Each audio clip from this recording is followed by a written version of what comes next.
Bonjour tout le monde! Je m'appelle Carl, je fais du rush citoyenne. Je vais commencer par vous lire la lettre qu'on a écrite, puis après ça, je rajouterai deux petites choses à la suite de ça. Chère Madame Maltais, nous, le Rassemblement de la jeunesse citoyenne, prenons la parole aujourd'hui parce qu'avec vos coupures à l'aide sociale, vous vous mettez directement en travers de notre route pour un Québec plus juste et égalitaire. Nous avons rencontré votre attachée politique, Lucie Godbout, vendredi le 11 janvier dernier et lui avons fait part de nos revendications concernant l'accès à un revenu, à l'éducation, à la formation et à l'emploi.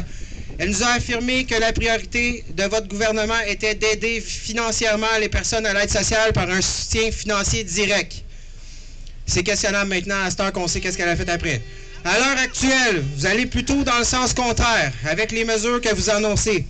Il semble clair que pour le Parti québécois, inciter à l'emploi veut dire appauvrir et affamer le monde. Ça ne fait que les enfoncer davantage dans la précarité et non pas les inciter à l'emploi, comme vous dites. Puis si tu as un job au salaire minimum, je te souhaite de ne pas la perdre, mon ami, parce qu'après ça, tu vas tomber dans la merde comme tout le monde.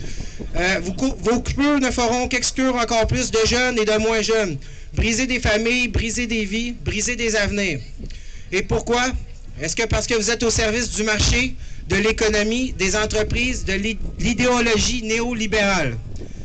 On se questionne. Madame Maltais, le discours que vous tenez depuis le début pour justifier vos coupures est des plus méprisants. Vos propos discriminants propagent les mêmes vieux préjugés envers l'aide sociale auxquels vos prédécesseurs nous ont habitués. Et maintenant, même le peuple, la classe moyenne se met avec vous parce qu'on propage ces idées-là de plus en plus. C'est des BS, c'est toutes les mêmes, puis c'est même pas vrai. Souvent, c'est des gens du peuple qui se ramassent à avoir perdu une petite job. Au salaire minimum, là, tu te mets pas 1 million par année de côté. Là. Fait que vous parlez de dignité, vous dites que pour être digne, il faut avoir un emploi. Mais nous aimerions vous faire connaître le philosophe Paul Ricoeur, qui disait que la dignité, c'est le respect que l'on se doit à soi-même et aux autres. La dignité, c'est le respect qui est dû à chaque être humain du fait qu'il est humain.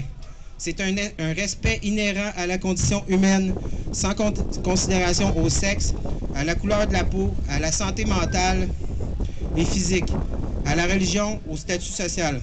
Or, avec tous les préjugés que vous véhiculez envers les assistés sociaux, sachez que vous représentez davantage une menace à la dignité. Une menace à la dignité.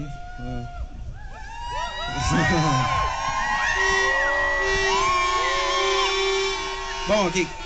Quand vous la redéfinissez comme bon vous semble pour justifier vos coupures, laissez-nous donc définir nous-mêmes ce qui est digne pour nous. Nous pensons que ça fait plus de sens. Oh. Puisque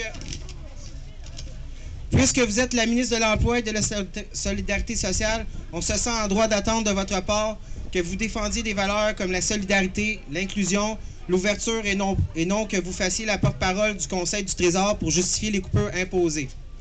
Vous pourriez pourtant faire allusion à la commission Charbonneau, à tous ces voleurs en cravate qui détournent le bien commun ou à tous ces biens nantis qui utilisent les abris fiscaux pour ne pas payer leurs dûs. Pourquoi ne vous en prendriez-vous pas à ceux qui en ont assez pour en corrompre d'autres? Préférez-vous maintenant déséquilibrer les citoyens les plus appauvris au nom de l'équilibre budgétaire? À qui cela sert-il? Aux plus riches? Serait-ce parce que vous êtes plus près d'eux et de leur argent que vous l'êtes de nous? Maintenant, nous vous demandons de refaire vos devoirs, retrouvez donc votre tête bien pensante de 2004 et essayez donc d'être une ministre de la Solidarité sociale qui n'acceptera pas ces coupures inacceptables. Et ce sont là vos propres mots en tant que porte-parole de l'opposition officielle. Vous avez ajouté, si c'est ça, faire de la lutte à la pauvreté et l'exclusion, tout ce que ça va faire, ça va mettre du monde encore dans des conditions indécentes et inacceptables. Nous, membres du Rassemblement de la jeunesse citoyenne, tenons à vous dire que nous nous battrons avec nos alliés pour avancer vers un Québec où la justice sociale, la solidarité et la dignité sont des priorités. Puisque nous avons la vision d'un Québec où c'est plus important d'avancer ensemble que d'arriver premier à la liste d'arrivée de la croissance économique mondiale. Et vous savez que tous se porteraient mieux, qu'on serait plus en santé, plus heureux, plus en sécurité, plus en moyen de contribuer à notre société si tout le monde avait ce qu'il faut pour vivre. Vous savez, comme nous, que c'est possible qu'au Québec, il y a de la place et des ressources. Nous savons que tout ce qu'il manque, c'est la volonté politique pour mettre de l'égalité dans notre pyramide sociale. N'auriez-vous pas envie de nous surprendre et d'être une politicienne cohérente et intègre afin que l'on puisse dire que le Parti québécois est le parti qui a fait et non celui qui aurait pu enfin faire quelque chose?